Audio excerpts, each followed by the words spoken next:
Marketer of the Day, episode 683. Mega Podcasting. Create content, get traffic, and network to get joint ventures and affiliates.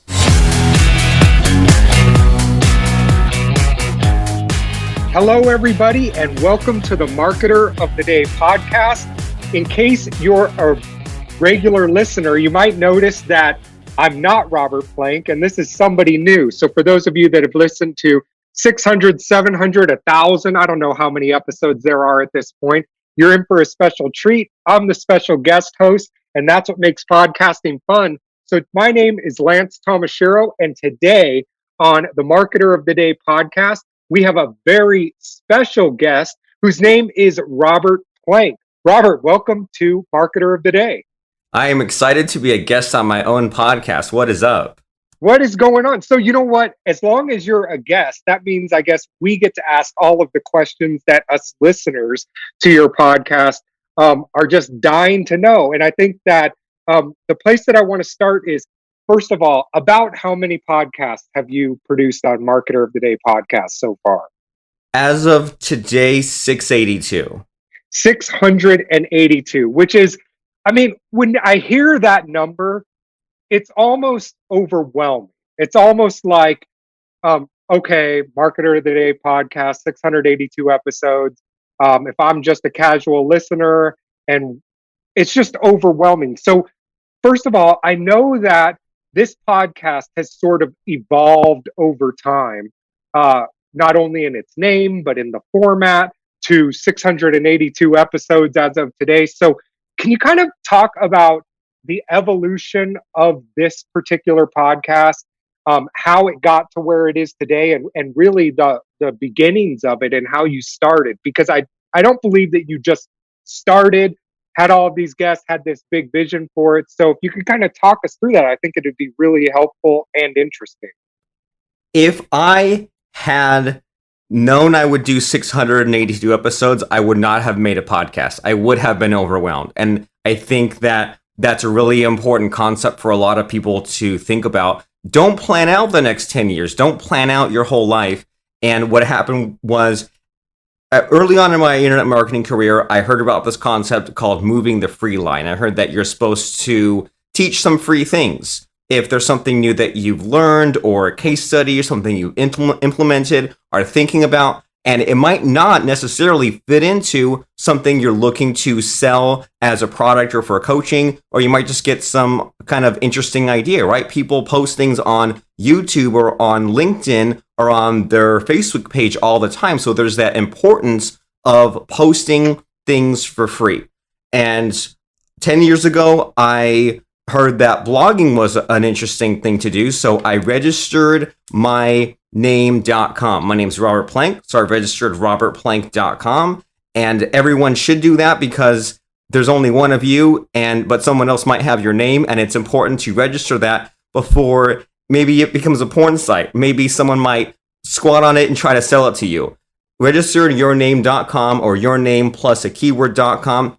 At the very least, set up a WordPress blog so that way you can even post a video or post some of your links, have some kind of a presence. And what I did was I posted a blog, and once a month I would write about a 3 or 4 page, really well thought out article that sometimes would promote the things that you and I had for sale. But after doing that, it became a lot of work. And at the same time, it would probably take me maybe a day or two's worth of work. And I only had enough bandwidth to post once per month because I had other things to do. And I knew that it was important. I knew that I needed to build a list, that I needed to keep my list active by not always hitting them with things to buy, sometimes hitting them with free blog posts that had links to other things to buy.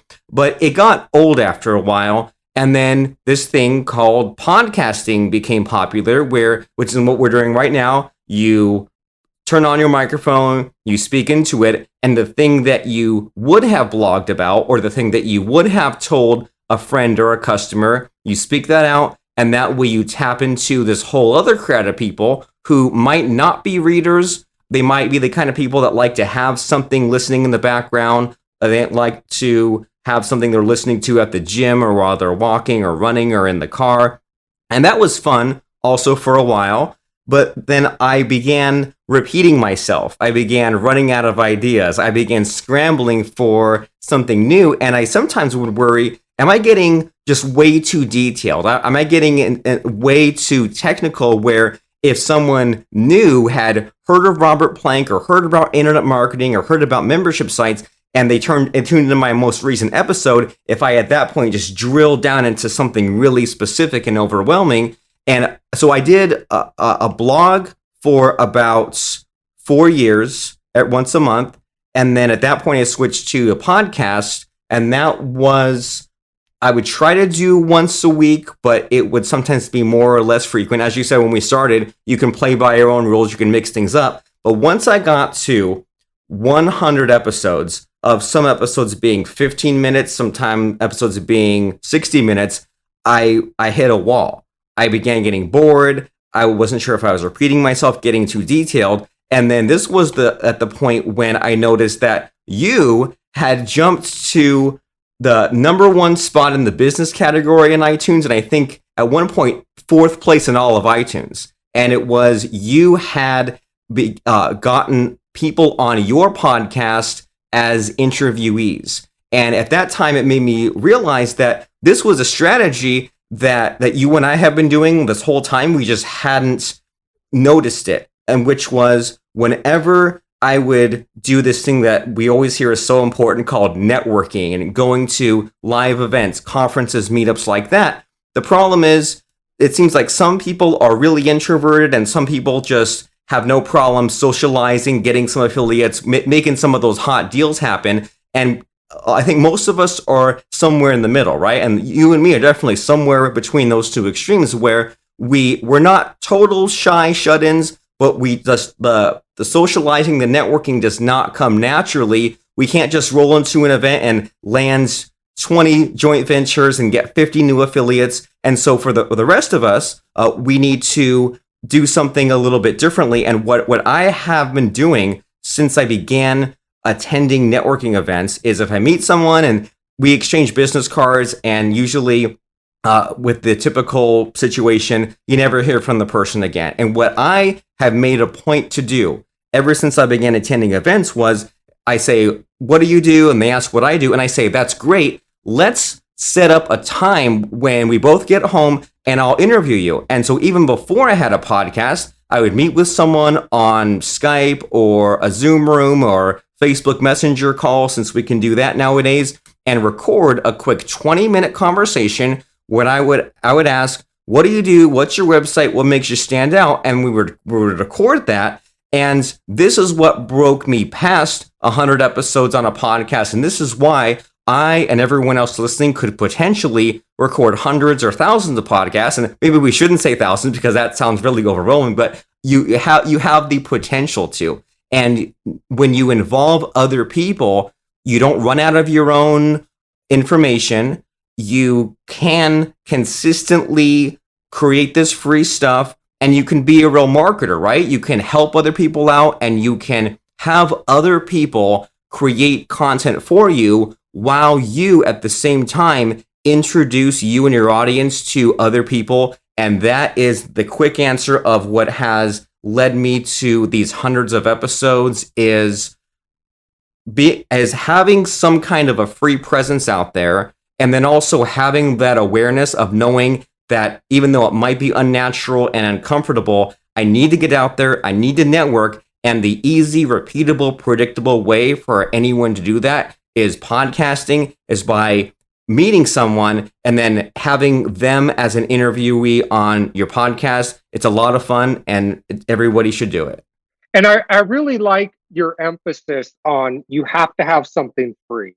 And you do. And, I experience the same thing. Like, I'm not a writer like you are. I really hate to write, but I don't mind talking to somebody or explaining something verbally. And it was interesting because as good of a writer as you are, sales pages, blog posts, whatever, it was interesting to hear you describe that, like, your initial free line presence was these blog posts that literally, because of how busy you are, and by the time you thought it out and got it all out there, would take you, in the vicinity of a month to get one of those things out there.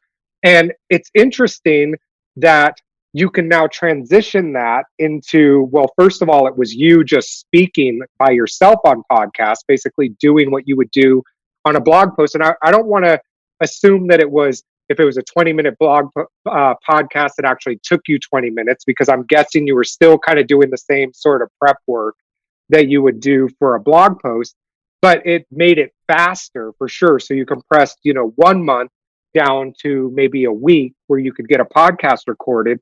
And then when you switch to this whole idea of the interview model, now it's even less, because the people on your podcast are actually creating the content, making you look good for your audience.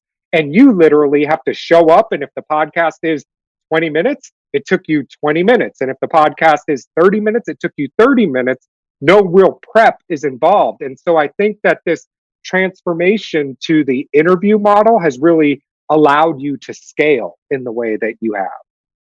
I agree completely. And as you were explaining that, or kind of like recapping, but also moving things forward, it made me have a couple of aha moments. And one is, I would always struggle, and two things got me out of it as far as creating the content, whether it's writing or whether it's speaking. So the first thing is, I was at an event once, and this copywriter kind of guy who he's like an older guy, but he told me that whenever he writes something, he writes what's called an advertorial, and what that means is, like, it's, you think of, like, if I'm writing like a newspaper article that begins as, breaking news, something new, but then ends with something to buy. And actually, the guy's name was Bruce Wedding. And what he did is he'd write things called sales letters, right? Which is where you go to a web page and it says, here, I've got this, I know that you have this problem, I've got the solution for you, here's where to buy it.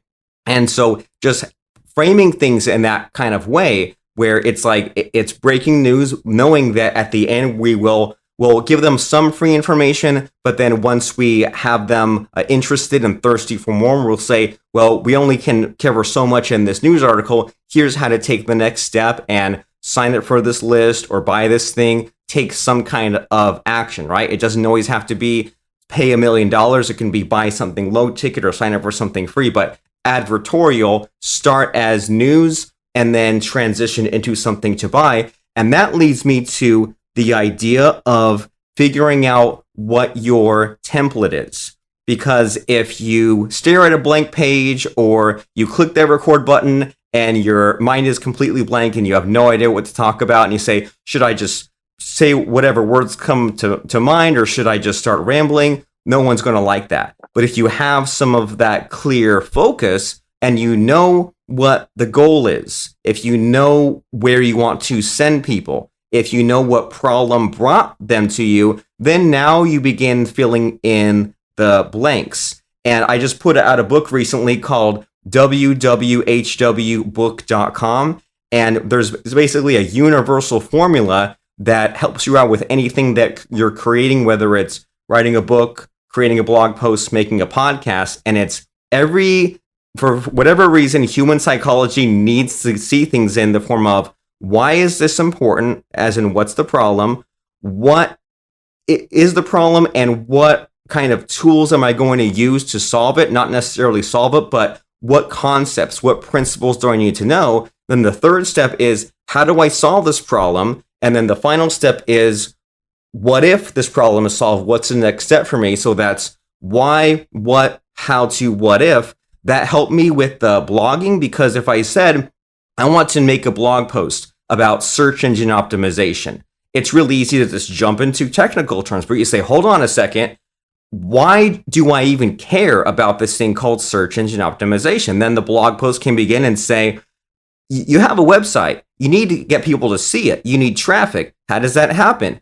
Someone types in a search box in Google, but the problem is you don't rank in Google. So there's the why. Why do I even care about SEO? But you don't want to just jump into the how-to section, because you say, before I even solve this problem for you, let's talk about a couple of things. Let's talk about what a Google ranking is. Let's talk about what it means to be placed on page 1 of Google. let's talk about search keywords or things like that. And then you can say, based on now we know what the problem is, we know what the tools in the toolbox are. Here are a few simple steps that you can use to make this happen. And I used to mistakenly just start with the steps, and it ended up being a really technical kind of thing. And it wasn't accessible. It didn't help the newbie beginner crowd.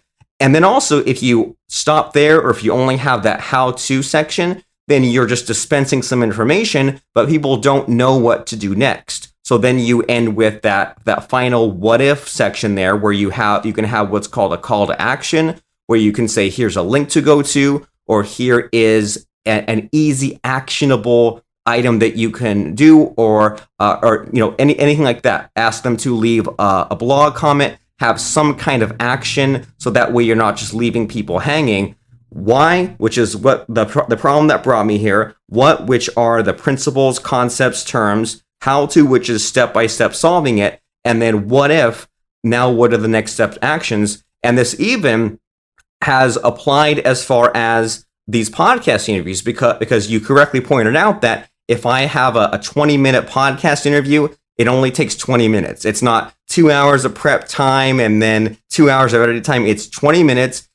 We have a meeting on the calendar. I show up. I say, hey, you ready to go? They say, yeah. And we start going. And I ask them pretty much the same questions. And there's a little bit of improvisation and maybe playing off their answers and unpacking things. But we're meeting for 20 minutes. And I keep in mind, well, what's the problem we're solving here, right? If I have an expert on the show who is an expert with meditation, then I say, okay, well, you're going to talk about meditation, but like, why is this a thing that we even should pursue? Or like, what problem do you solve? If people are listening, how do they know that they're listening to the right episode right now? And then even before we jump into what meditation is exactly, I might ask something like, well, what even brought you to this? Like, well, what's your own personal story? And then maybe we might jump into a little bit about the meat of things. But even then, if we're doing this kind of advertorial model for this podcast, we're not necessarily trying to teach a lot of things, right? It's not like a session in school. So then in order to make our point and drive the point home and teach people a few things, I might say, well, can you tell me about a client that you've helped? Can you tell me a story about someone that came to you and they were stuck and you worked your magic? And that way we're not just throwing out tips, right? We're not just throwing out a list. We're getting into some different stories. And then at the end, I make sure to recap what they said. And this was a really tough point to learn, is that when you have someone on some kind of interview and you ask them questions and they answer them, there's no harm in you going back and saying, well, you told us this. And it seemed like a stupid thing to do at first. I felt like it was repetitive or wasting time. But then I realized after doing all these interviews that people love to hear about themselves, including these podcast guests. So if they teach this and this and this and this, and I take a couple of notes or I just remember a few things and say, well, you told us this and this and this, then everybody wins, right? Because it's easy content for me. That listener just gets the point driven home. And if they maybe miss something along the way, that gets recapped for them. But then the biggest bonus is that podcast interviewee, they think that I'm smart, because I repeated back what their thoughts were. And then that's been another fun aha, is that some of these interview things, it does help me because it gives me content. It does help my audience, my listeners, because it helps them out and gives them the things they need to know. But this podcasting thing, it also has that added benefit of being the networking tool with the person that I'm interviewing. So there's all kinds of hidden benefits there. And it's funny because, I mean, you've taught me this WWHW thing, I don't know, close to a decade ago. And like over time, you've refined it enough to put it down into a book. But as you were describing that, like, this literally is a universal thing. And I want to wrap back around to where you said, networking and getting to know other people and stuff. Like, most people at an event just do the, like, what do you do? Let's do something together, right? So the what and the what if, and they skip the why and the how to, right? Where what you've done with it is now when you meet new people, instead of like saying, here's my business card, I do this, let's do something together, you say, well, cool. It looks like what you do is really interesting. I get the why and what you do now. Let's schedule a meeting to get to know each other better. And you can be a guest on my podcast. And that's sort of the how to network better. Excuse me. So that the what if is, well, now that we know what each other does, now that we've got to know each other, now that we've had this sort of non-high pressure like meeting together, well, the logical thing to do next is what can we do more together? And I know that that sort of conversation happens after a lot of podcasts is, that's awesome. How can we do this together? Or I didn't know you did this. How can we work together this way? I just think it's such an amazing networking tool and something that nobody else really does or does well. And it kind of is now bringing us to the sort of how-to part of the podcast. And what's sort of coming to mind for me is, first of all, okay, great. Like I see all the benefits and I see how you do it. I need to know, like, I'm sure I got to spend a ton of money on equipment and software. And you say that if it's a 20-minute podcast, it takes you 20 minutes. But then isn't there like production and like what all goes into that sort of next step for me if I want to go ahead and make a podcast?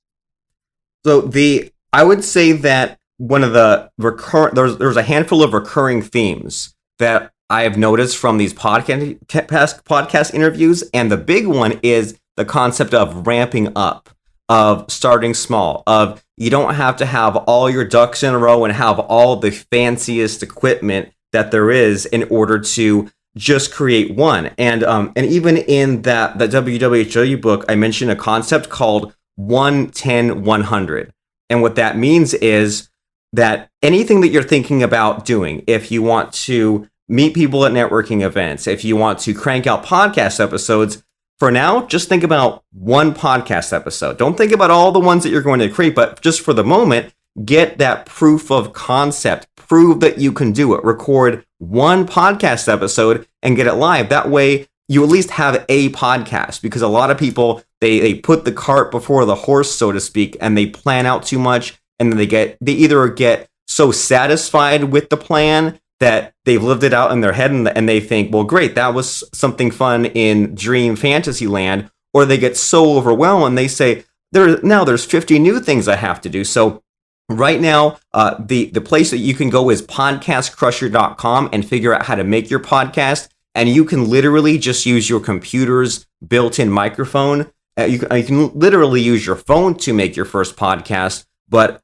to get that podcast started, you can record just that first episode talking about you and your website and your origin story and how you stand out. Make it your quick elevator pitch. If you meet someone at an event or on a message board or Facebook group or online, and they ask, what do you do? How can you help me? Then there's your content right there. How can you help your clients? Whether you are a LinkedIn expert or whether you know how to get someone set up on social media or speaking gigs, how can you help someone else? And then that way you can get your message down and you can figure out what it is that you're talking about. And that way when people listen in, they can figure out if they are a good fit for you. So 1-10-100 means that you first record just that first one episode and then don't think about anything else after that. And also, you mentioned earlier about how the name of my podcast has changed. It began as The Robert Plank Show.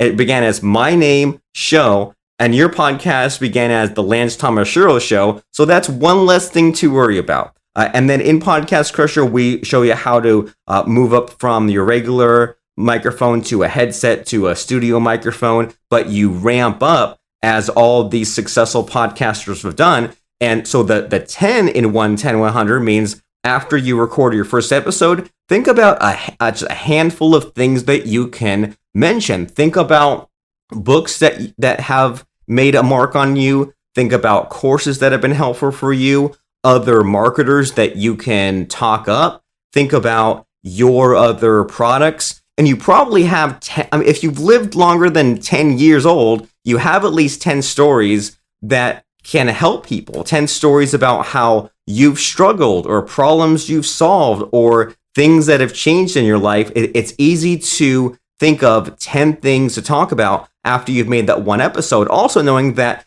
you will use this WWHW format. So if you're talking about getting a presence set up on YouTube, answer, why would I want to use YouTube? What terms do I need to know about YouTube? How do I get set up on YouTube? And then what if I'm set up on YouTube? What's the next step? It really is the universal formula. And then knowing that you're not going to just stop at 10, that it's far off in the future and the future's not written yet and you don't have this planned out, but knowing that the ultimate goal is 100 episodes. And I don't think I've ever told anyone this, ever, including you, Lance, but when I began my podcast, I told myself I was only going to do 100 episodes.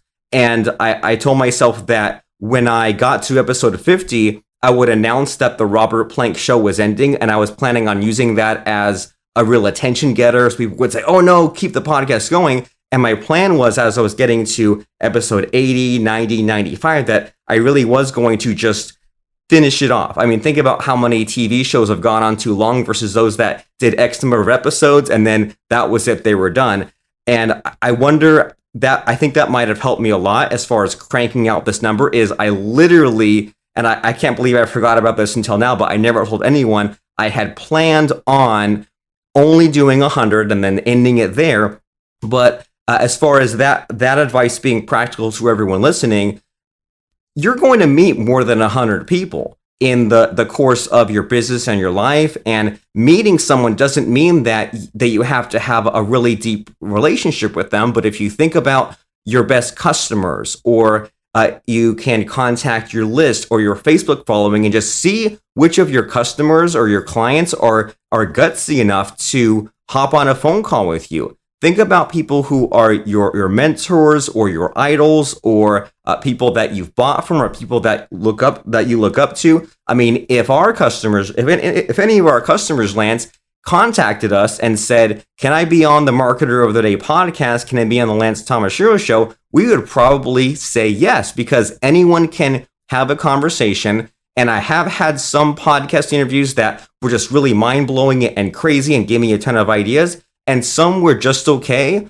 And some didn't teach me very much, but kind of inspired me. Or some maybe didn't even inspire me, but dispensed advice that I was sure was helpful to our customers or to newbies. So different podcast interviews are going to have different results, but you just need to take action and start doing it. And you need to not get too hung up on the technical details. And in podcastcrusher.com, we show you the hardware and the software to use. That way we show you where to click, how to make it easy, reduce the guesswork. But people need to focus more on the people they're going to contact and less on what the equipment is. And also, one thing that I want to throw in there, since we're kind of doing lots of randomness before throwing it back to you, is that something that's helped with a lot of this is playing devil's advocate, right? Is in getting into the mindset of that newbie, because if you get into that newbie mindset, then the questions come naturally, whether you're asking the questions of yourself or asking them of your guests. And even like as you just asked the question of me a couple of minutes ago, you said, well, I'm sure I have to buy a lot of expensive equipment, right? And I think that mindset, I think that's worth mentioning there, of playing devil's advocate, because a lot of people are thinking that and they're afraid to even admit it. And if they're listening to a podcast or any kind of training that just starts going through the steps, but they skip over that connection moment, that relating to the person that's afraid, that's overwhelmed, that's confused, then that's a small tweak. But I think that makes any kind of content creation, any kind of podcast interview a lot of fun, if you try to get into the mindset of your listener and also play devil's advocate somewhat.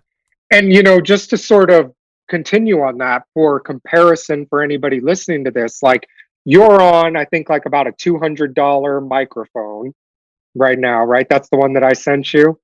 Yeah, so, years ago, you remember. So that's like a $200 microphone, and I'm on my laptop. Not even a good laptop, like the low-end MacBook. So like just for audio comparison, that's what you can see the difference is. But even you don't have the crazy high LPR 41, which is like 400 or 500, but like you're on a $200 mic that doesn't have all the fancy interfaces or all that. It's just USB right in, right? Correct. So, And I have experimented recently with some of the other fancier microphones, and I sent them back because they picked up too much. right. It And, makes it and worse.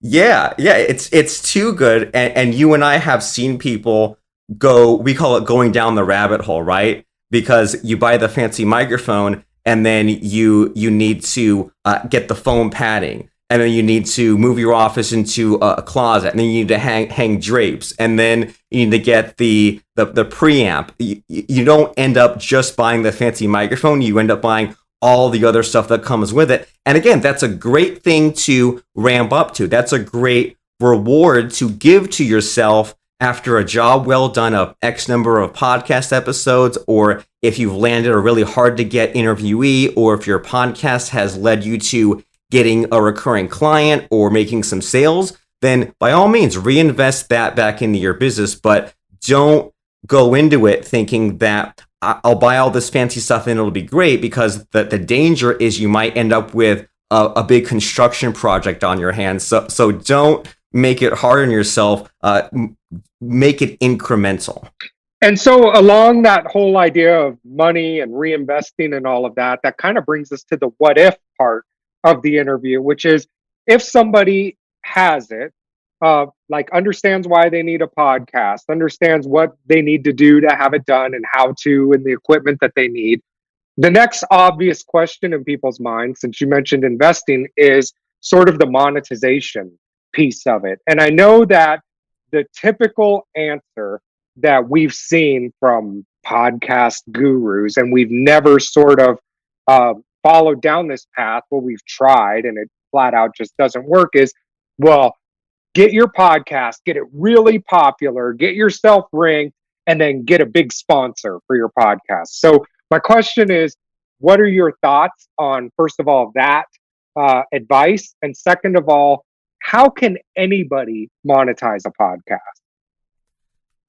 So that mindset, that thinking of get so much traffic on your podcast that Coca-Cola will sponsor you.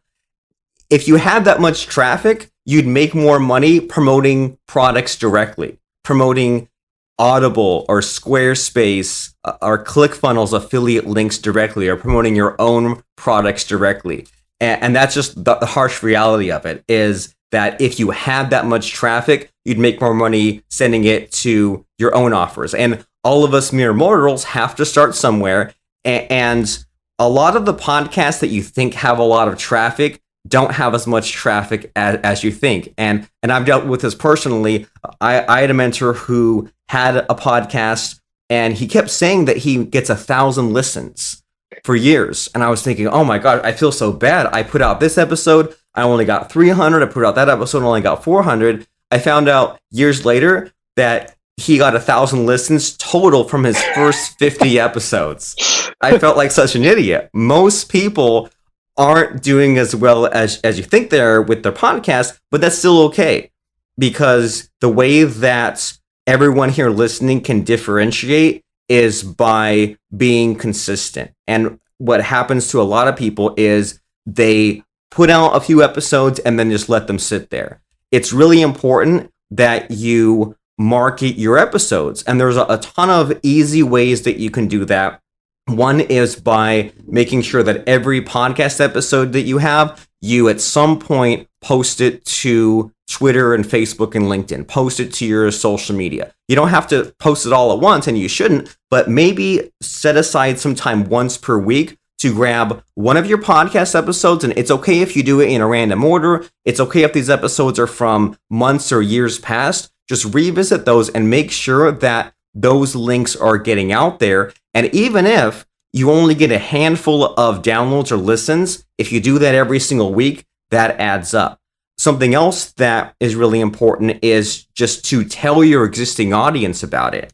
And one of my favorite techniques this last year or so has been to add what's called an email signature link. And what that means is that most of us have email subscriber lists, right? We have thousands of people, we have their email addresses, and they have all chosen to sign up. They can leave at any time, but we can at any point send an email blast. We can open up a new email, choose a subject line, write a body, hit a button, thousands of people see it.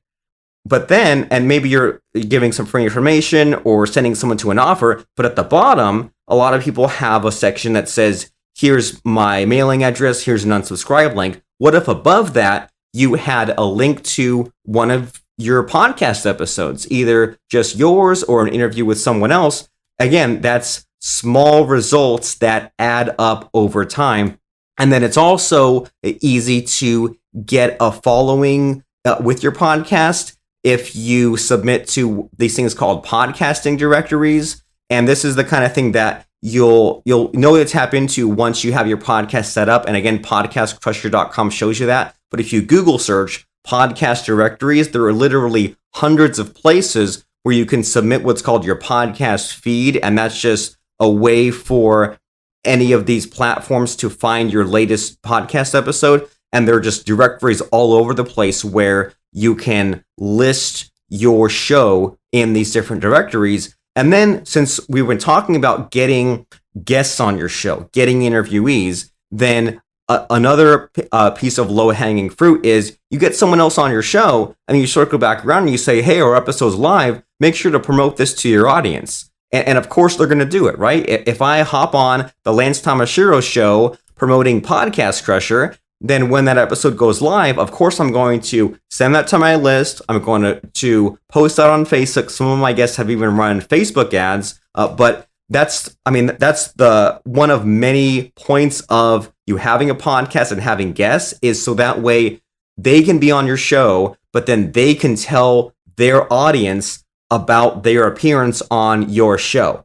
And this is helpful for them because maybe they've been trying to sell their book or their course this whole time and it just hasn't been working. But if they can send people over to Lance's show and it maybe sounds a little different, then maybe that will end up as far as making a sale or just keeping that marketer on the radar. So those are all some quick and easy ways to grow that podcast audience. And if you keep up those things consistently over time, it'll keep growing. But then you said, well, now how do I make money from that podcast? Well, sponsorships, it's like trying to make $1 million from ad clicks on YouTube. It's the harder way of going about it. So an easy way, and the thing that everyone should be doing is any form of traffic that you have, send those people to your other platforms. And that means that you have your podcast show, mention your Facebook page if you haven't before, mention your YouTube channel if you haven't before, mention how to hop on your email list.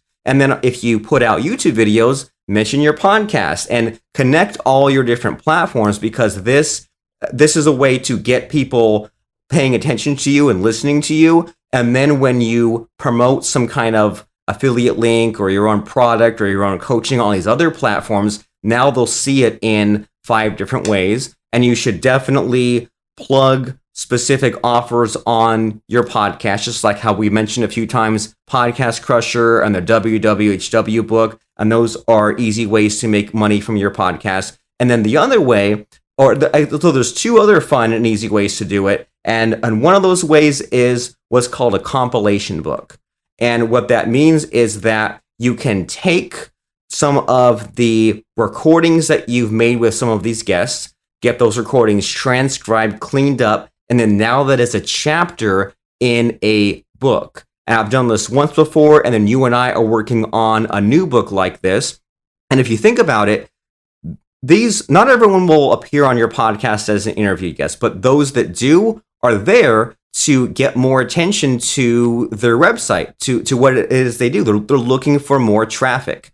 And what you can do is say, you came to my podcast looking for more traffic. Well, if you pay X amount of dollars, which will cover the cost of me getting this book created and printed and traffic promoting it. So for $500 or for $1,000 or whatever you choose, the fee could be. And by the way, the going rate, at least in the speaker world, is $1,000 to $1,500 for a chapter of a book, then imagine what you could do with this. And let's say, even to make the math simple, if you had 20 guests on your podcast and you got 10 of them to pay you money to have a chapter in your book, now you have a book with 10 chapters, and now all these people are associated with you and with each other. And then you have 10 people who can then promote the book because they're in it. So now you're building this relationship in all these different ways, right? They came on your podcast and they'll promote that.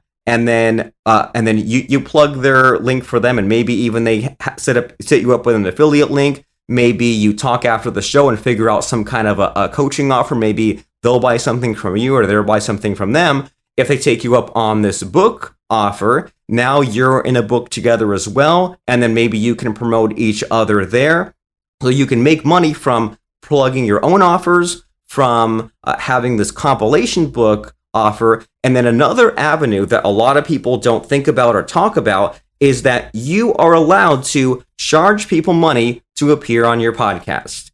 And again, if you can get over the shyness, the psychology of asking people for money, then you can explore some possibilities with that. Possibility number one is that you don't necessarily have to charge someone $300 just to appear on your podcast. What if you charge someone $100, $50, $25 to appear on your podcast, or whatever you think that's worth?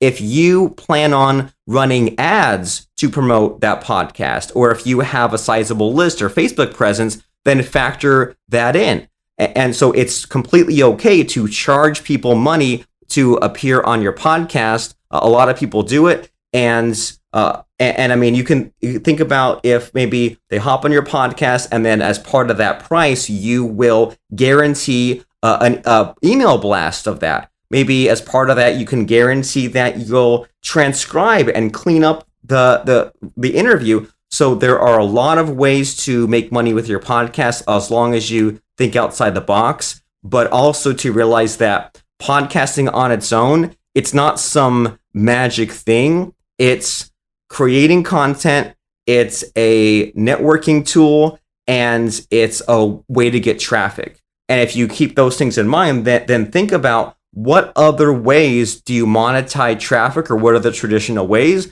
And then you think of, okay, podcast is just another traffic tool. So all those other monetization things, they can apply in podcasting. And I mean, I love the way that you sort of sum the whole thing up. It's creating content, networking tool, traffic, and then think outside the box for monetizing it. And it really is. I mean, the sky's the limit when you and I get together and talk about different ways to monetize things and different things that we've tried over the years. It's just amazing, like how much it really does open up for you.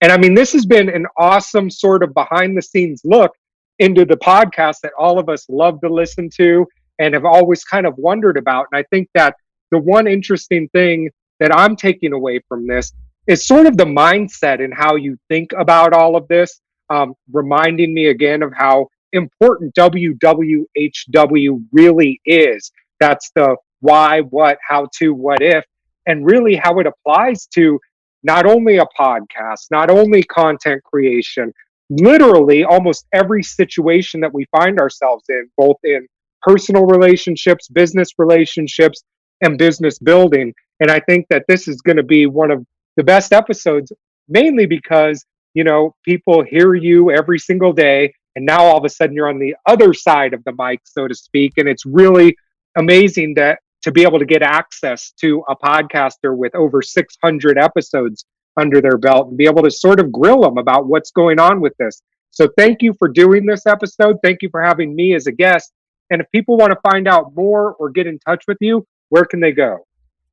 They can tune in and they can sign up at marketeroftheday.com. That is the podcast we're listening to, but we also understand that you might be listening on a phone. So get to a phone or get to a computer and go to marketeroftheday.com and sign up there. We mentioned that course, podcastcrusher.com, to get your own podcast set up. We mentioned wwhwbook.com. That way you can apply this template, this formula. And you know what, Lance? I hope that people are catching on to how much fun the back and forth interview is, because someone can say something and then you pick up on that and you move the conversation forward. I think it's really important for people to keep in mind to like be agreeable, if that makes sense. So if someone has some kind of idea or they make some kind of a statement, be curious and unpack that and try to get into the mindset and have that kind of helping people mentality.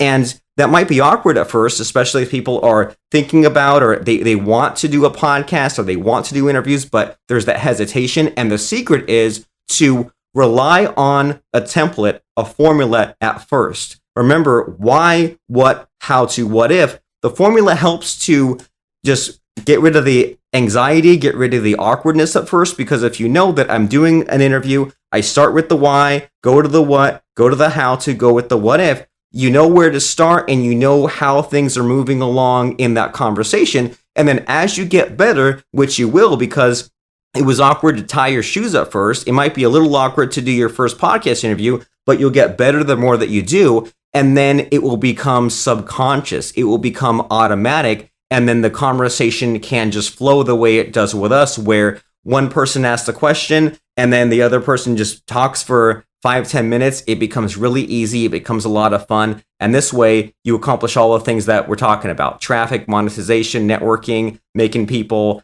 have fun, seem smart, solve problems. So to answer your question, marketeroftheday.com, podcastcrusher.com, wwhwbook.com. Awesome. Well, thank you for doing this, and everybody have a great day. And I'll see you maybe around episode 1200 when I guest interview again. Thank you. We really appreciate you listening to today's episode of Marketer of the Day. Subscribe to us on iTunes and rate and review us at marketeroftheday.com.